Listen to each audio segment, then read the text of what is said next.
Jadi sampai pada kondisi beberapa jam yang lalu, sesuai dengan hasil observasi dan evaluasi dari dokter anak kita dan tim yang merawat dari anak yang diduga hepatitis ini, perkembangannya sangat bagus. Dan alhamdulillah semakin hari dari 5 hari kelima perawatan semakin bagus, dan parameter laboratorium juga menunjukkan perkembangan yang bagus. Salah satu yang kita nilai perkembangannya adalah anak ini tidak demam lagi selama masuk rumah sakit Polidin. Kemudian makannya juga semakin bagus.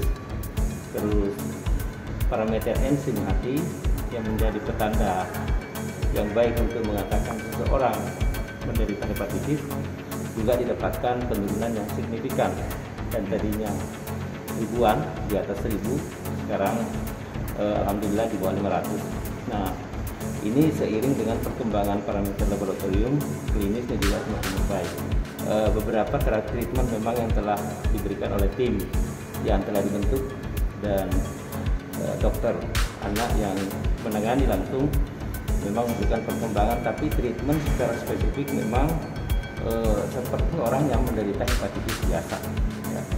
Jadi tidak ada penanganan yang spesifik khusus, tapi sama dengan penanganan hepatitis umum pada umumnya. Dan alhamdulillah kesimpulannya bahwa perkembangan sampai hari ini tidak menunjukkan suatu keadaan perkembangan hepatitis yang lebih jelek. Nah, untuk sementara kita belum bisa putuskan untuk pulang, karena selama inseminasi masih di 400-an.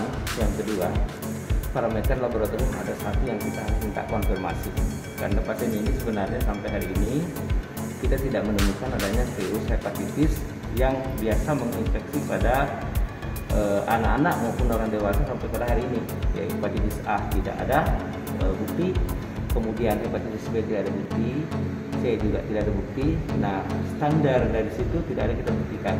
Satu-satunya parameter, sekali lagi kita sampaikan, ada infeksi rubella, tapi ini kita masih memiliki menunggu konfirmasi lebih lanjut bahwa apakah itu sebagai penyebab simpatinya, atau memang anak ini sudah terjangkit dengan hepatitis yang memang tidak diketahui penyebabnya pada saat ini yang mewabah. Jadi sekali lagi, pertama kondisinya kita belum boleh pulangkan. Yang kedua, kita masih menunggu konfirmasi yang pasti, karena kita tahu kasus ini adalah kasus wabah nasional, dan kita tidak mengharapkan bahwa seandainya dia hepatitis yang tidak diketahui lalu kita kembalikan dan bisa menularkan yang lain, kan itu akan bisa menimbulkan suatu keadaan yang tidak bagus. Tapi hari ini seluruh parameter yang biasa dilakukan pemeriksaan hepatitis A, B, dan C itu tidak ada bukti. Artinya kita bisa mengatakan bahwa yang ini bukan hepatitis A, bukan B, bukan C. Nah, apakah hepatitis yang mewabah saat ini?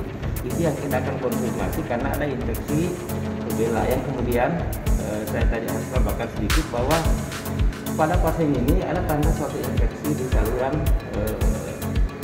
biliar atau saluran empedu, ya, yang kita dapatkan, sehingga itu juga diberikan tata laksana saat ini.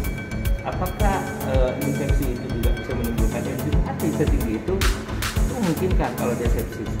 Nah, saat ini semua diberikan obat-obat standar untuk itu dan perbaikan semuanya, yang mudah-mudahan bukan. Jadi masih istilahnya tahap observasi ya? Iya, observasi.